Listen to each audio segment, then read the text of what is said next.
Ang Panginoon ay darating, ang pag-ibig niya ay magniningning. Sa harap ng altar, kami lumalapit, umaawit ng masayang papuri. Buksan ang kandila ng buhay, ang liwanag sa paghihintay. Sa pagdating ni Jesus, naway pagpalain, ito ang aming dalangin. Ang Panginoon ay darating, ang pag-ibig niya ay magniningning. Sa harap ng altar, kami lumalapit, umaawit ng masaya papuri. Ang pag-ibig niya ay magniningning. Sa harap ng altar, kami lumalapit, umaawit ng masayang papuri. Sa harap ng altar, kami lumalapit, umaawit ng masayang papuri. Sa ngalan ng Ama, ng Anak, at ng Espiritu Santo, Amen. sumainyo ang Panginoon. At sumainyo rin. Mga kapatid, tayo ay nasa pangatlong linggo na ng panahon ng Adviento na kung saan sinindihan natin ang pangatlong kandila, ang kandila ng tuwa at galak. Gaudete, ibig sabihin ay magalak kayo. Tayo ay inaanyayahan ng ating inang simbahan na sa gitna ng ating paghihintay sa ating Panginoong Jesucristo na palagi tayong maging masaya, magpasalamat at magpuri palagi sa Diyos. Ano dapat ang ating asamin? Ano dapat ang tunay nating mithiin sa buhay? Hindi lang ang magkaroon ng isang masayang buhay, o hindi palaging sumuyo, maglingkod, at tapat na sumunod sa Diyos. Dahil ang tuwa ay dumarating at nawawala. Pero kung tayo ay palaging nakalapit sa Diyos at nagmamahal sa Kanya, hindi niya papabayaan ng ating buhay ay mawala ng lakas. Palagi tayong pupunuin ng Diyos sa ating mga pangangailangan, sa mga pagkakataon na kung saan hinayaan natin na tayo ay lamunin ng ating mga lungkot at problema. Nakalimutan natin na manalig at manampalataya sa Diyos. Aminin natin ang ating mga kahinaan, pagkakasala sa Panginoon para tayo'y muli na makitang karapat-dapat makatanggap sa mga banal na misteryo.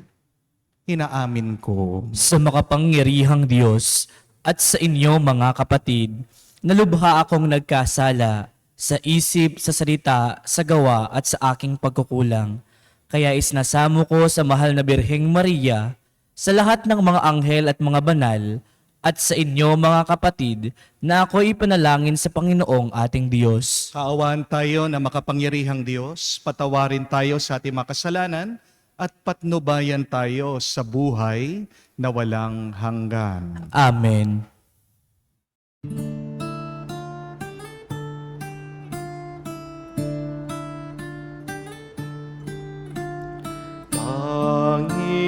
Panginoon, maawa ka.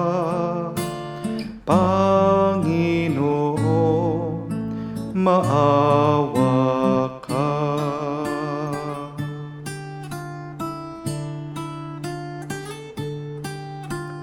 Kristo, maawa ka. Kristo, maawa ka sa amin. Panginoon, maawa ka. Panginoon, maawa ka. Manalangin tayo. Ama naming makapangyarihan, tunghayan mo ang pananabik ng iyong sambayanan. Sa Pasko ng pagsilang ng Panginoon naming mahal, pasapitin mo kami sa kagalakang dulot ng kanyang pagtubos. At pasiglahin mo kami sa pasasalamat sa iyong kaloob. Sa pamamagitan niya kasama ng Espiritu Santo, magpasawalang hanggan. Amen.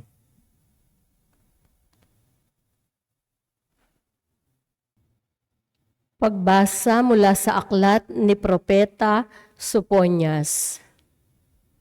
Umawit ka ng malakas, lungsod ng Sion.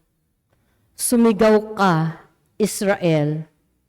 Magalak ka ng lubusan, lungsod ng Jerusalem. Ang mga nagpaparusa sa iyo ay inalis na ng Panginoon at itinapon niya ang iyong mga kaaway. Nasa kalagitnaan mo ang hari ng Israel, ang Panginoon. Wala nang kasawi ang dapat pang katakutan. Sa araw na yaon ay sasabihin sa Jerusalem, huwag kang matakot, Sion. Huwag manghina ang iyong loob.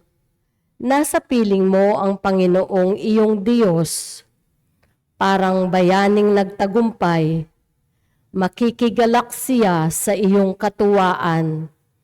Babaguhin ka ng kanyang pag-ibig at siya'y masayang aawit sa laki ng kagalakan, gaya ng nagdiriwang sa pista. Ang salita ng Diyos. Salamat sa Diyos. Diyos na kapiling ng bayan ay masayang papurihan. Diyos na kapiling ng bayan ay masayang papurihan. Ang Diyos ang siyang nagliligtas sa akin. Tiwalang-tiwala ako at wala muntimang pangamba. Sapagkat ang puon ang lahat sa akin. Siya ang aking awit, ang aking kaligtasan.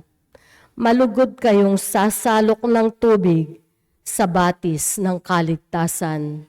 Diyos na kapiling ng bayan ay masayang papurihan. Umawit kayo ng papuri sa puon, sapagkat kahanga-hanga ang kanyang mga ginawa. Ipinahayag ninyo ito sa buong daigdig. Mga anak ng Sion, umawit kayo ng buong galak, sapagkat nasa piling ninyo ang dakila at ang banal ng Israel. Diyos na kapiling ng bayan ay mas masayang papurihan.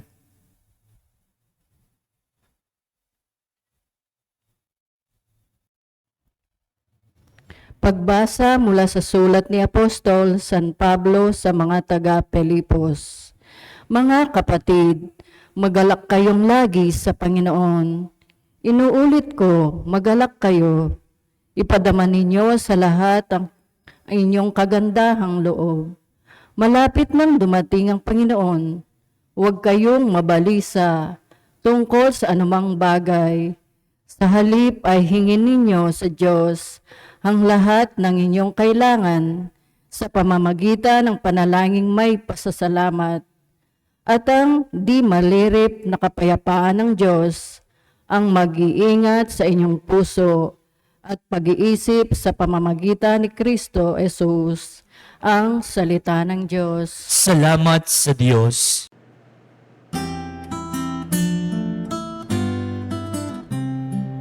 Alleluia, alleluia, alleluia, alleluia, alleluia, alleluia, alleluia, alleluia, alleluia, alleluia, alleluia, alleluia. Espiritu ng may kapal ay nasa akin upang hatdan ang mga dukha ng aral. Aleluya, aleluya. Sumainyo ang Panginoon. At sumainyo rin. Ang mabuting balita ng Panginoon ayon kay San Lucas. Papuri sa iyo, Panginoon. Nung panong yun, tinanong si Juan Bautista ng mga tao, "Kung gayon, ano po ang dapat naming gawin? Kung mayroon kang 2 baro, bigyan mo ng isa ang wala. Ganyan din ang gawin ng mga may pagkain." Tugon niya. Dumating din ang mga publikano upang pabinyag at tinanong nila sa kanya, "Guro, ano po dapat ang aming gawin?" Sumagot siya, "Huwag kayong sumingil ng higit sa dapat singilin." Tinanong din siya ng mga kawal, "At kami, ano dapat ang aming gawin?" "Huwag kayong manghihingi kanino man sa pamamagitan ng pamimilit o ng pagpaparatang ng di totoo. Masiyahan kayo sa inyong mga sahod." Sagot niya, "Nagahari sa mga tao ang pananabik sa pagdating ng Mesiyas, at ang akala ng marami si Juan ang kanilang hinihintay. Kaya't sinabi ni Juan sa kanila, bibinyagan ko kayo sa tubig, ngunit ang darating na kasunod ko ay magbibinyag sa inyo sa Espiritu Santo at sa apoy. Siya'y makapangyarihan kaysa sa akin, at ni hindi ako karapat-dapat magkalag ng tali ng kanyang panyapak. Hawak niya ang kanyang kalakay upang alisin ang dayami. Titipunin niya ang trigo sa kanyang kamalig. Ngunit ang ipay susunugin sa apoy na di namamatay kailanman." Marami pang bagay ang pinangaral ni Juan sa mga tao sa kanyang pagpapahayag ng mabuting balita. Mga kapatid, ang mabuting balita ng ating Panginoon. Pinupuri ka namin, Panginoong Hesukristo. Magandang araw po muli sa inyong lahat. Magandang araw din po. And a happy and blessed Sunday po sa inyong lahat. Muli po, pakigreet naman natin na Happy Sunday ang ating mga katabi. Tanong lang po, ano po sa tingin niyo ang pinakamasayang salita? What do you think is the happiest 5-letter word? Isang salita, 5 letra. Ano po sa tingin niyo? Pag sinabi niyo yan, talagang matutuwa kayo. Money? Pera po ba? Yung iba sabi nila, Pasko. Pero mali po kayo. The happiest 5-letter word is S-M-I-L-E. Ibig sabihin, smile. Ngiti naman po. Yung mga iba sa inyo, malapit ng Pasko, mukha pa ring Biyernes Santo. Hindi po ba? Aminin. Totoo. Malapit na po ang Pasko, malapit ng silang ang ating Panginoon. Hanggang ngayon, nakasimangot pa rin kayo.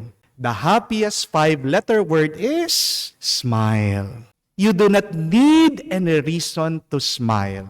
Just smile and you will be happy. But the question is, what makes you smile? Diyan po pumapasok yung pangalawang the happiest 5-letter word, yung binanggit ko po kanina, money. Hindi po ba?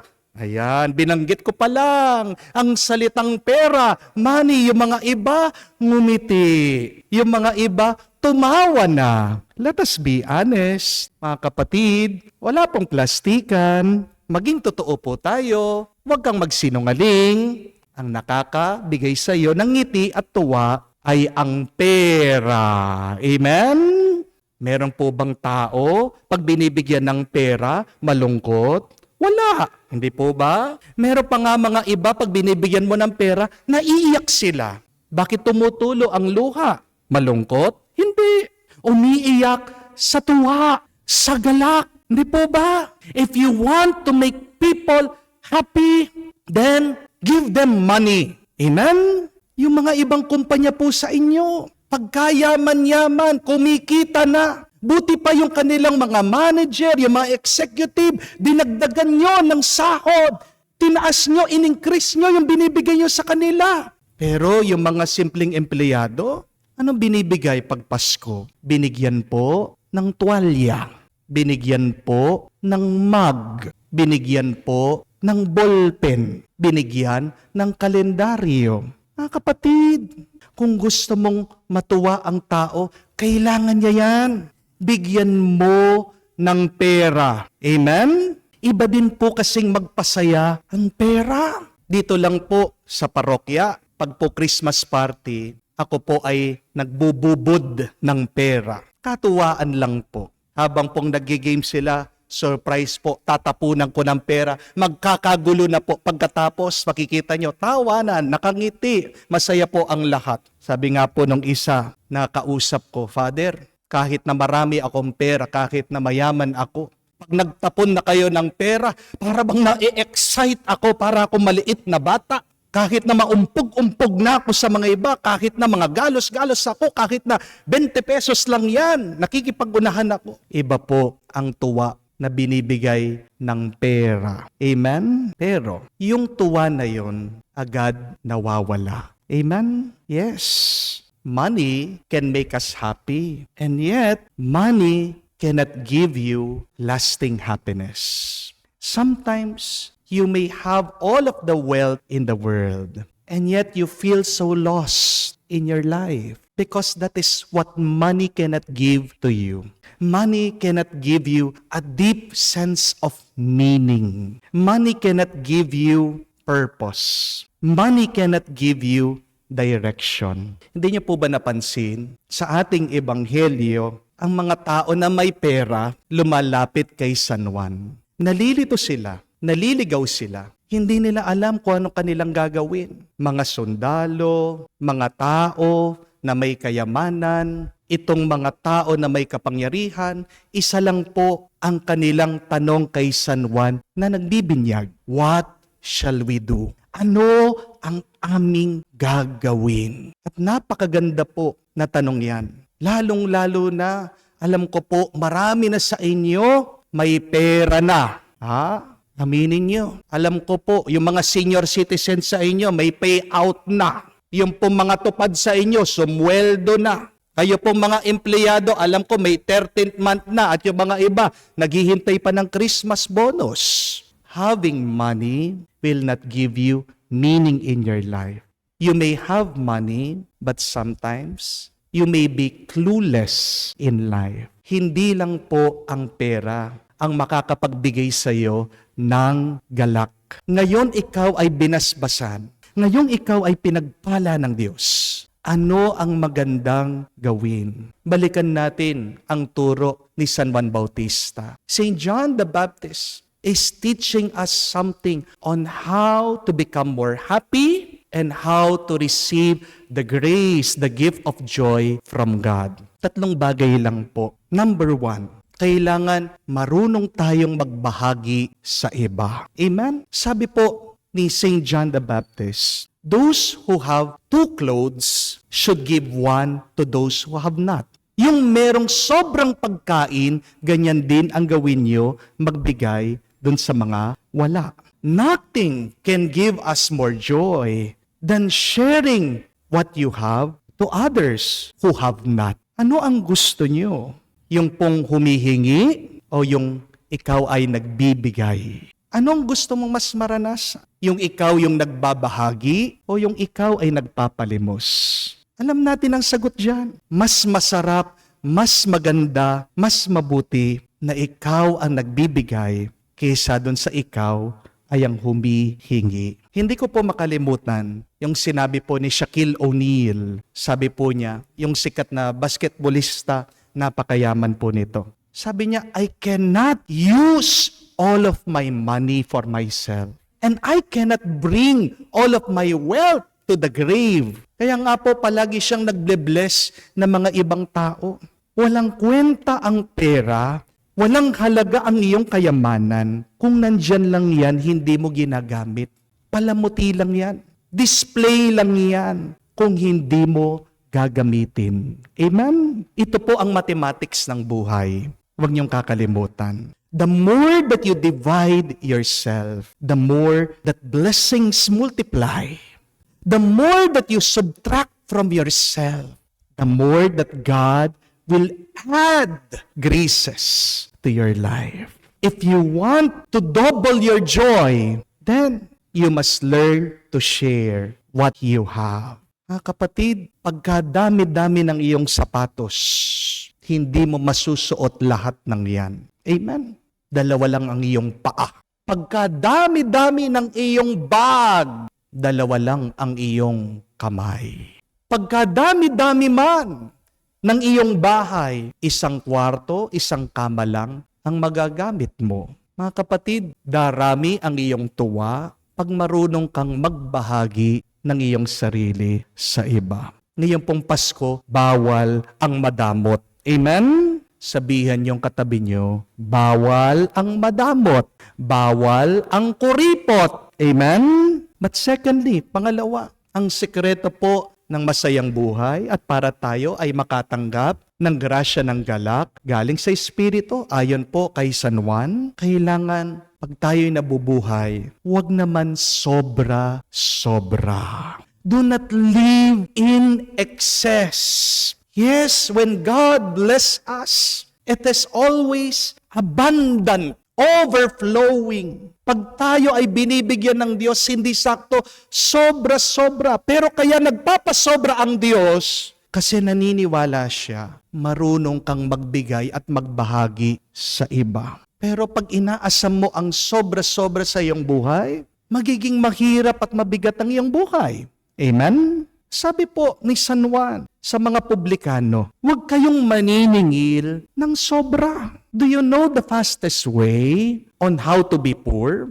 Alam niyo po ba ang paraan paano mabilis na maghirap sa buhay? Ito po, tandaan niyo. The fastest way to become poor is to want more, to desire more. Tignan niyo po ang mga sugarol. Kahit na may 10 million na yan, gusto doblihan pa. Hindi po tatayo sa sugalan. Hindi po aalis sa sugalan hanggang hindi niya madoble, matriple. Pero ano nangyayari? Nauubos lahat. Kumita na nga, 10% na nung kanyang puhunan.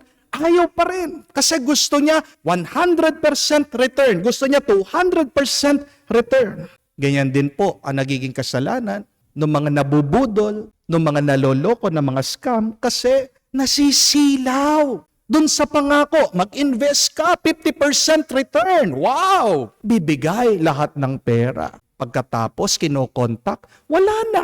Binablock na sa social media. Mga kapatid, lalo kang malulungkot, magiging miserable ka. Pag ginugusto mo, hinahabol mo, inaasam mo na magkaroon ka ng sobra sa buhay mo. Hayaan mo ang Diyos ang magbasbas sa iyo ng sobra-sobra. Pero sa iyo, huwag mong aasamin ito. Hindi ko po alam kung kilala nyo si John Rockefeller. Isa po siya sa mga pinakamayaman na Amerikano sa kasaysayan. Nung po nabubuhay daw siya, meron siyang $1.4 billion bago po siya namatay. Ganon po siya kayaman.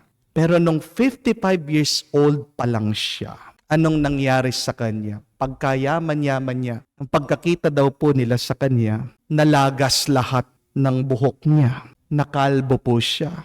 Napakatanda ng kanyang itsura. Bakit? Dahil sa stress, sa pagtatrabaho, dahil sa pagod, paghahabol na magkaroon ng maraming pera. Stress sa trabaho, stress sa pera. Sa interview po, tinatanong siya, anong masasabi mo ngayon na ikaw ang pinakamayaman na tao? Alam niyo po, sumagot siya. Tandaan niyo ito. He said that all of the money that I made is not worth all the stress that I am experiencing. Walang halaga yung pera mo pag pagod na pagod ka, pag hindi ka naman talaga masaya at payapa sa buhay mo. Amen? Tandaan niyo po ito.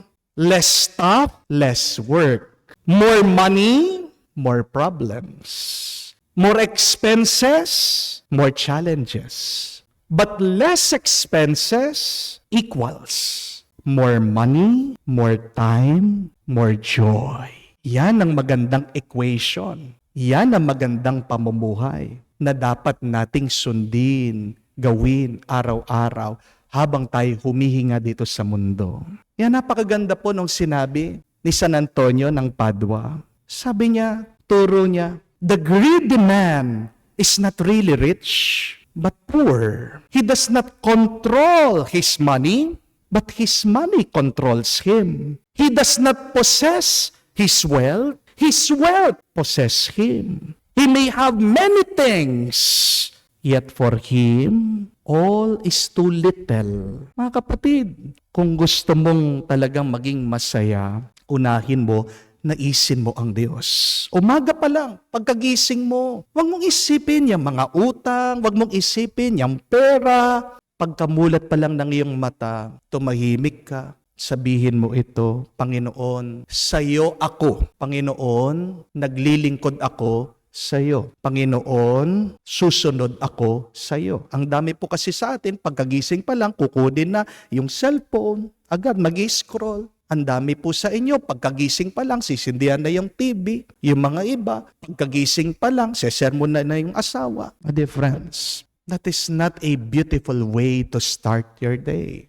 If you want to have a beautiful day, a good day, a happy day ahead, then as you open your eyes, be silent, pray, and say, Lord, I am your servant. Kasi tandaan niyo po, pag nagtatrabaho ka para sa Diyos, ang sweldo niya hindi sakto, nagpapasobra. Ano ang turo ni Jesus? Seek first the kingdom of God, and everything will be given to you beside. There is only one thing that we should desire, always to have more in our life. Always desire to have a more loving relationship with God. Do not desire to have more wealth, more money, more possession. Santabi niya muna yan. Susunod din yan. Pag mas malalim ang iyong ugnayan sa Diyos, alam naman natin, hindi tayo papabayaan ng Diyos.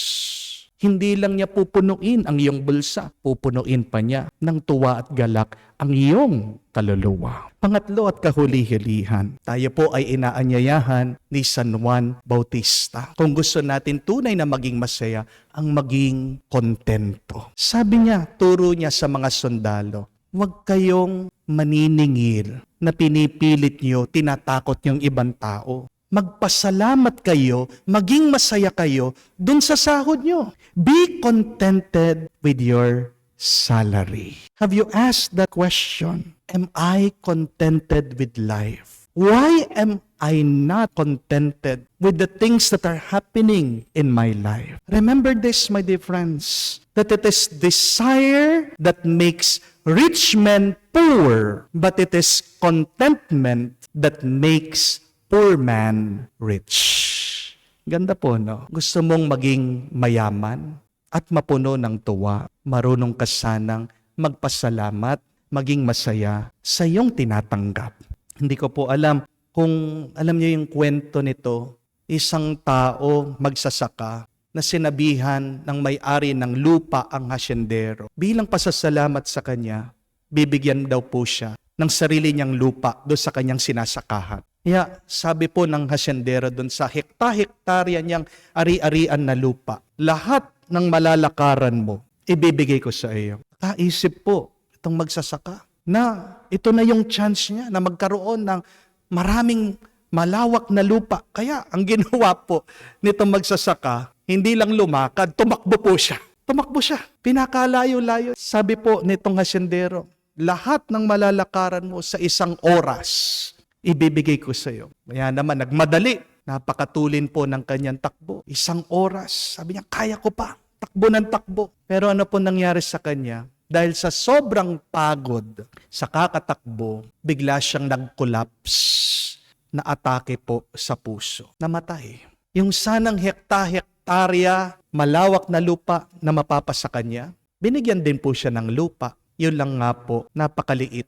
Doon po siya nilibing. My dear friends, you don't need to have more to be happy. You only need God to be happy. Si San Pablo po, ang sekreto niya ng masayang buhay, sabi niya, ay yung nabubuhay ka kay Kristo. Naranasan po ni San Pablo ang yumaman, naghirap, siya po ay kinulong, malaya, nagutom siya, nabusog siya. Pero sabi niya, I am always content. I am always happy, whatever the situation is, because Christ lives in me.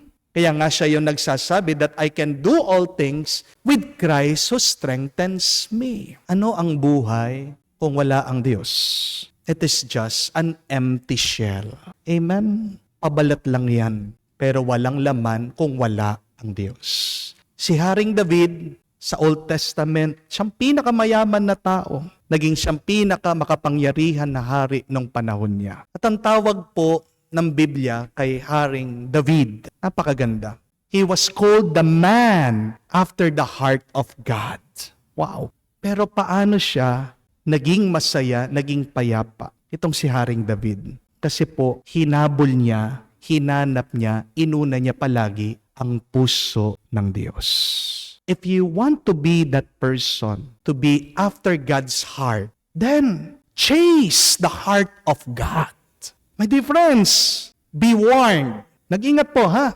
Huwag niyo pong hahabulin ang pera. Yan ang pagkakamali ng napakarami sa atin. Always chasing the money because when you chase the money, it is like a butterfly. It flies away. But what should you do?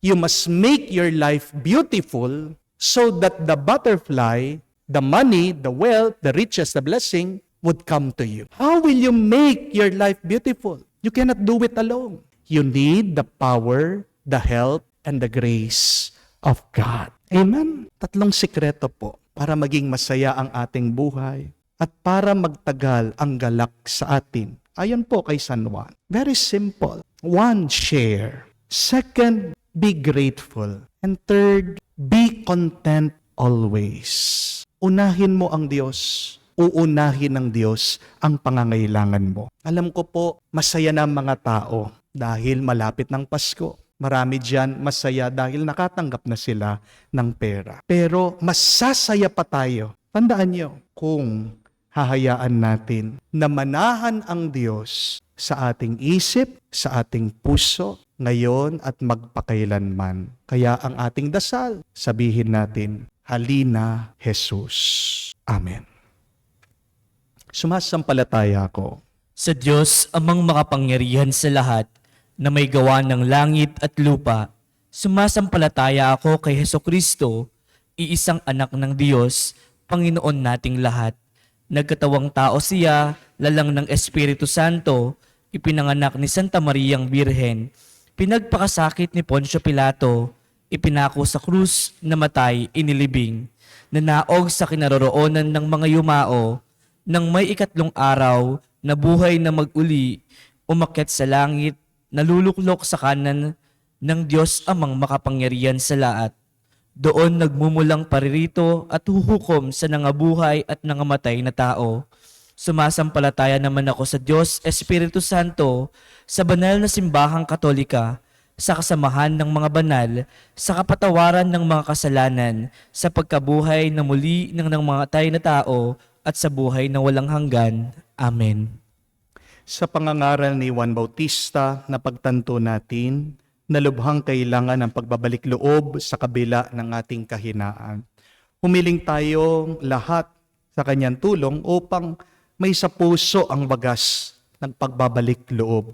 Ating sabihin, Panginoon, dinggin mo kami. Panginoon, dinggin mo kami. Para sa inang simbahan, sa Santo Papa, mga obispo at mga pari, naway magtagumpay nilang maitaguyod sa ating panahon ang misyon ni Juan na akayin ang mga tao para magbalik loob. Manalangin tayo. Panginoon, dinggin mo kami. Para sa mga natutuksong maghanap ng kaligayahan ng malayo sa Panginoon, naway alalahanin nilang nasa pagtupad lamang ng kalooban ng Diyos ang kagalak at kalayaang walang hanggan. Manalangin tayo. Panginoon, dinggin mo kami. Para sa mga Kristiyanong inuusig dahil sa kanilang pananampalataya, nawa ay tumindig sila ng matatag at hindi panghinaan ng loob, pinatatatag ng pagpapala ng Diyos at mga panalangin at susuporta ng lahat ng bansa. Manalangin tayo. Panginoon, dinggin mo kami. Sa katahimikan po ng ating puso, banggitin din natin sa Diyos ang ating mga personal na pangangailangan.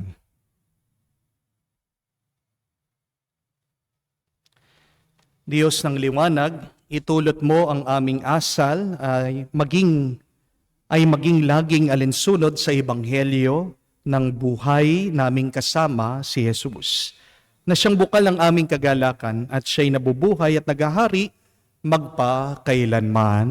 Amen. Alay namin sa iyong pagdating, kabutihan pag-asa, mga pusong tapat. Sa mulanin ay iyong pingin, at kapayapaan nawa ay kamtin. Itong alak at tinapay, mga bungang alay, halo ng pawis at biyaya ng langit. Sa aming pag-ibig sa kapwa kapatid,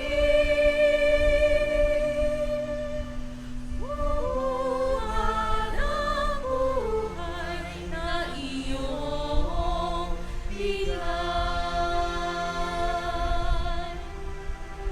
Alay namin sa iyong pagdating, kabutihan pag-asa't mga pusong tapat. Sa mulanin ay iyong hingin, at kapayapaan nawa ay kamtin. Manalangin kayo mga kapatid, para ang ating mga paghahain ay kalugdan ng Diyos, amang makapangyarihan. Tanggapin nawa ng Panginoon itong paghahain sa iyong mga kamay, sa kapurihan niya at karangalan sa ating kapakinabangan at sa buong sambayanan niyang banal. Ama naming lumikha, may hayin nawa naming lubos ang matapat naming paglilingkod sa pagganap sa itinatag ng iyong anak at sa pakikinabang sa iyong pagtubos sa aming lahat.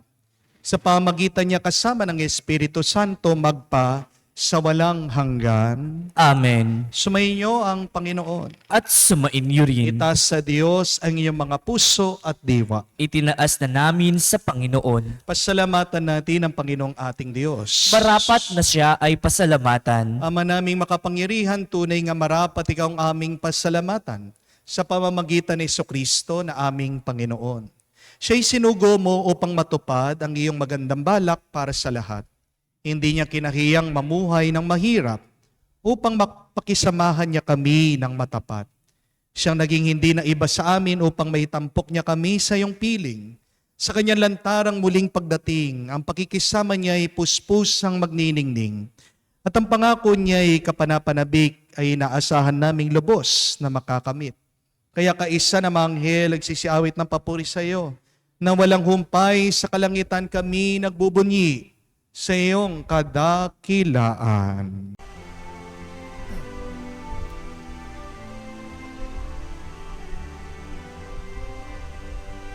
Santo, Santo, Santo, Panginoong Diyos ng mga hukbo, napupuno ang langit at lupa ng kadakilaan mo. Hosana, Hosana, sa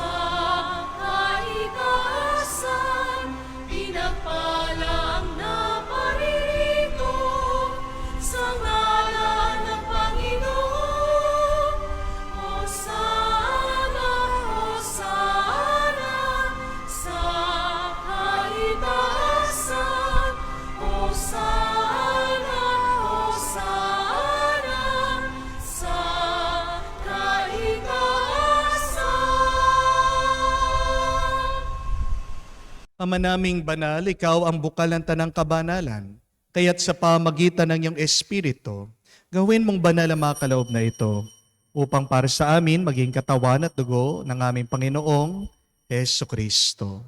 Bago niya pinagtiis ang kusang loob na maging handog, hinawakan niyang tinapay, pinasalamatan kanya. Pinaghati-hati niya iyon, inabot sa kanya malagad at sinabi, "Tanggapin ninyong lahat ito at kanin. Ito ang aking katawan ay hahandog para sa inyo."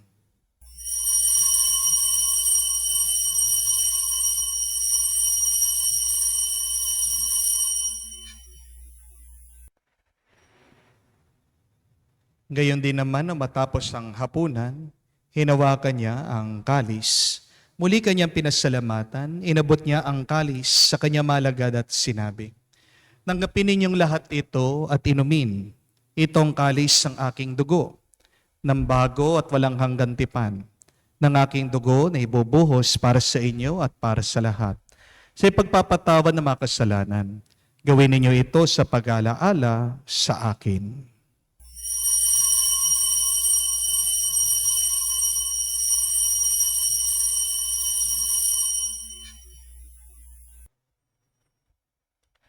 Ang misteryo ng pananampalataya.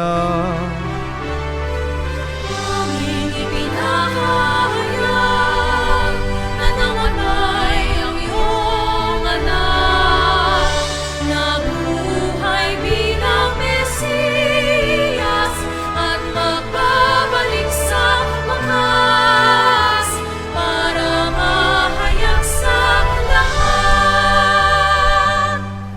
Ama, ginagawa namin ngayon ang pag-alaala sa pagkamatay muling pagkabuhay ng iyong anak. Kaya tinialay namin sa iyo ang tinapay nagbibigay buhay at ang kalis na nagkakaloob ng kaligtasan. Kami nagpapasalamat dahil kami yung minarapat na tumayo sa harap mo para maglingkod sa iyo. Sinasamo namin kami magsalo-salo sa katawan at dugo ni Kristo ay mabuklod sa pagkakaisa sa pamamagitan ng Espiritu Santo. Ama, lingapin mong iyong simbahan, laganap sa buong daigdig. Puspusin mo kami sa pag-ibig.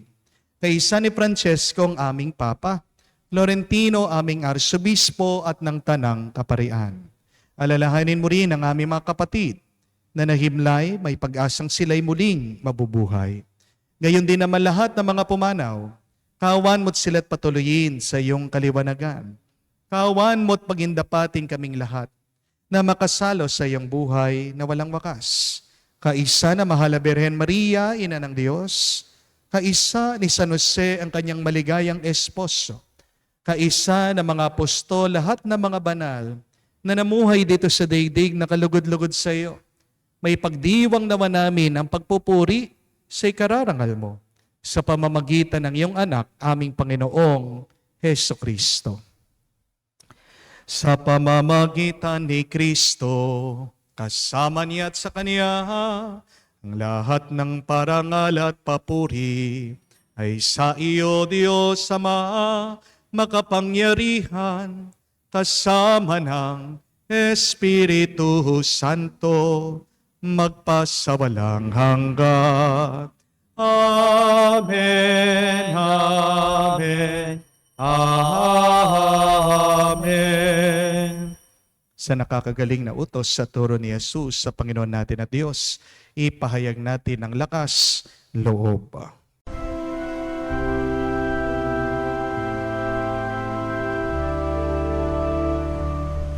Ama namin, sumasalangit ka, sambahin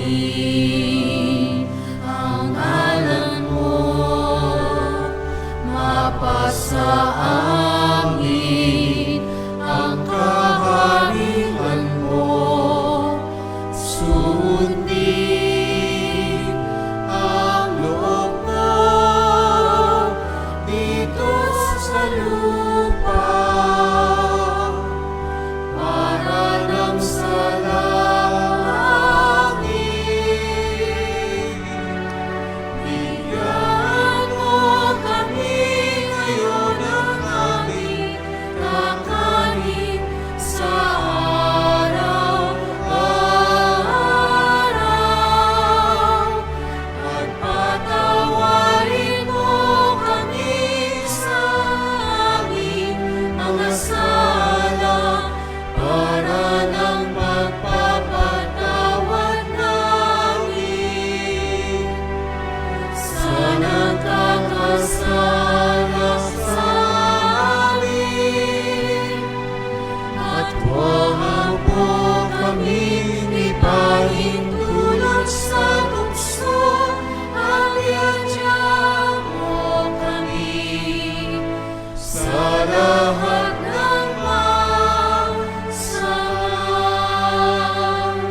Hinihiling namin kami, Adya, sa lahat ng masama, pagkalooban ng kapayapaan araw-araw, ligtas sa kasalanan, ilayo sa lahat ng kapamakan.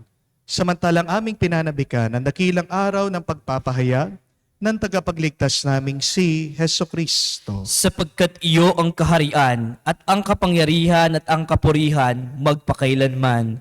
Amen. Panginoong Heso Kristo, sinabi mo sa iyong mga apostol, kapayapaan ang iniiwan ko sa inyo, ang aking kapayapaan binibigay ko sa inyo. Tungayan mo ang aming pananampalataya, huwag ang aming pagkakasala. Pagkalooban mo kami ng kapayapaan at pagkakaisa ayon sa iyong kalooban. Kasama ng Espiritu Santo, magpa sa walang hanggan. Amen. Kapayapaan ng Panginoon ay laging sumainyo. At sumainyo rin. Magbigayan po tayo ng kapayapaan sa bawat isa. Peace with you po. Kapayapaan po sa inyong lahat.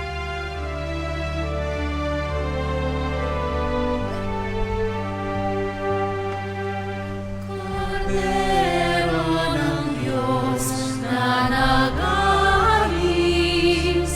ng mga kasalanan ng sanlibutan, maawa ka sa amin. Maawa ka sa amin. Kordero ng Diyos na nag-aalis ng mga kasalanan ng sanlibutan, maawa ka sa amin. Maawa ka sa amin. Kordero ng Diyos na nag-aalis ng mga kasalanan ng sanlibutan, ipagkaloob mo sa amin ang kapayapaan.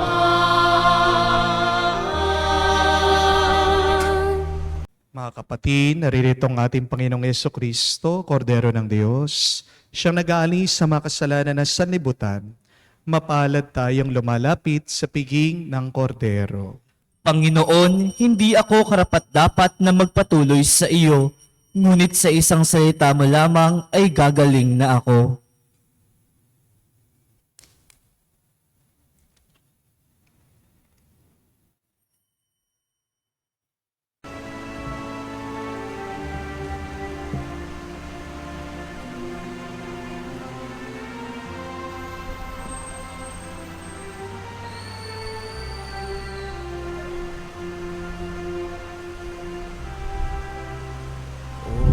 Kay gulo ng mundo, hirap, sakuna at lungkot, kaya't sama-sama tayong manalangin dahil darating na ang Pasko. Panginoon, halina at pumarito ka. Sagipin mo ang bayan, ikaw ang pag-asa, gabay ng mga mahihirap. Panginoon, iligtas mo ang iyong bayan. Lumuhod po tayo para sa panalangin para sa mga may sakit. Panginoong Yesus, lumalapit po kami sa iyo ngayon upang idulog ang kagalingan ng mga may sakit. Haplusin niyo po sila at pagkalooban ng panibagong lakas upang sila ay muling makapaglingkod sa iyo. Patawarin niyo po sana sila sa kanilang mga kasalanan, pagkalooban din ng kagalingang pangkaluluwa.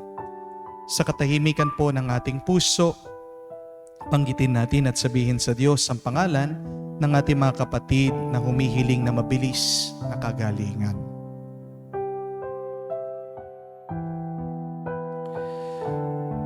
Hinihiling namin ito sa ngalan ni Kristo, aming Panginoon.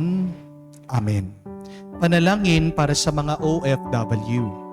Ama, pinapanalangin namin sa iyong natatanging kahilingan ng lahat ng mga nagtatrabaho sa ibang bansa. Tulungan mo sila bawat sandali ng kanilang buhay habang nasa ibang bansa. Palakasin mo sila kapag pinanghihinaan sila ng kalooban. Pagalingin mo sila tuwing nagkakasakit. Aluin mo sila kapag nalulungkot sila. Ilayo mo sila sa anumang masama at kapahamakan upang magpatuloy sila lagi sa kanilang buhay. Mapahalagan nawa ng kanilang mga pamilya ang bawat sakripisyo nila sa ibang bansa upang wag masayang ang kanilang pagpapagal. Kaawaan at pagkalooban mo ng biyaya ang lahat ng mga OFW dahil sa iyo lamang aasa at wala nang iba pa. Ang lahat ng ito ay aming sama-samang panalangin sa ngalan ni Jesus. Amen. Amen. Banal na mukha ni Jesus, kaawaan mo kami. Tumayo po tayo. Manalangin tayo. Ama naming mapagmahal, ang pinagsaluhan namin ngayon sa ipagpapatawad ng mga kasalanan ay maging dapat nawang kaming maging handa para sa Pasko ng pagsilang ng iyong anak na siyang namamagitan kasama ng Espiritu Santo magpa sa walang hanggan. Amen. Bakit po ba napapasaya tayo at napapangiti ng pera? Papil lang yan eh. Di po ba? Kasi naniniwala ka na kahit na papil lang yan, yang papel na yan ay may magagawa para sa iyo. Di po ba? Naniniwala ka na pag may pera ka, magagamit mo yan para makabili ka ng gamot. Naniniwala ka na sa pamamagitan ng pera, makakatulong sa iyo yan na makabili ka ng pagkain at ikaw ay mabusog. Naniniwala ka sa pamamagitan yan, makakabili ka ng materyales para mapaganda mo ang iyong bahay. Naniniwala ka na tatanggapin yan ng doktor para gumanda ang iyong muka. Mariretoke ka niya. Pero bakit ba yung paniniwalang yan, hindi din natin ginagawa pagdating sa Diyos? Bakit yung paniniwalang yan, hindi natin naisa sa buhay o naia-apply pagdating sa Diyos? Kung talagang naniniwala ka ng Diyos ay totoo, ng Diyos ay pinagpapala ka, di ba hindi ka mag-aalala at magiging masaya ka? Amen? Itong tatlong bagay na ito, magbigay, magbahagi, magpasalamat, maging kontento. Mga tandayan na tayo ay naniniwala at nagtitiwala sa Diyos. Sana lumalim pang ating pananalig sa Diyos na siya ang magbigay ng tunay na galak at tuwa sa atin. Tandaan niyo po, oo, may mga bagay na magagawa ang pera. Pero hindi lahat ng bagay. Amen? Money can only do some things. But it is only God who can do everything, even the impossible. Hindi ba isang magandang dahilan yan para tayo maging masaya, para tayo ay magalak? We have a God who can do the impossible for you if you just believe. At para mapatunayan natin sa Diyos na tayo ay tunay na nananalig at nagtitiwala sa Kanya, ito po yung aking assignment sa inyo. Do that first one. ang unang turo ni San Juan Bautista. Magbahagi, magbigay. At sinabi niya sa atin kanino? Doon sa mga wala. Nagtitip po ba kayo sa mga restaurant na mamahalin? Wag na po kayo. Kasi ang laki-laki po ng service charge. Dapat nga magtip ka, magbigay ka doon sa mga karinderya. Ngayon po, bibili kayo ng mga gulay, bibili kayo ng mga prutas. Huwag na kayo makipagtawaran sa mga nagtitinda sa palengke. Kawawa ang mga yan. Diyan na lang nga sila kumikita eh. Hindi po ba? Bakit pagdating sa mga mayayaman, ang bait-bait natin? Mayaman na yan eh. Marami na silang pera, marami na silang kayamanan.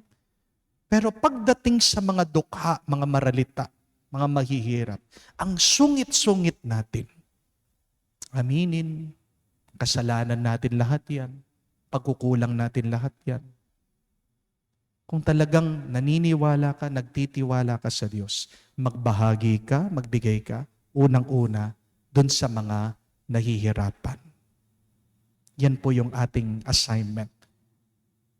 Para mas dumami pa, madagdagan pa, ang ating tinanggap. Remember, the more that you divide, the more will be multiplied to you.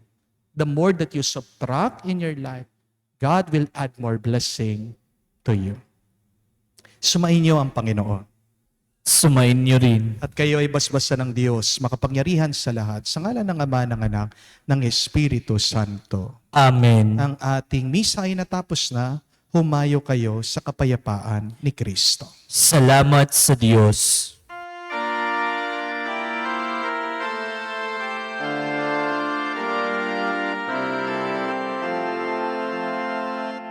Maghintay tayo sa Diyos, ang araw niya'y malapit na.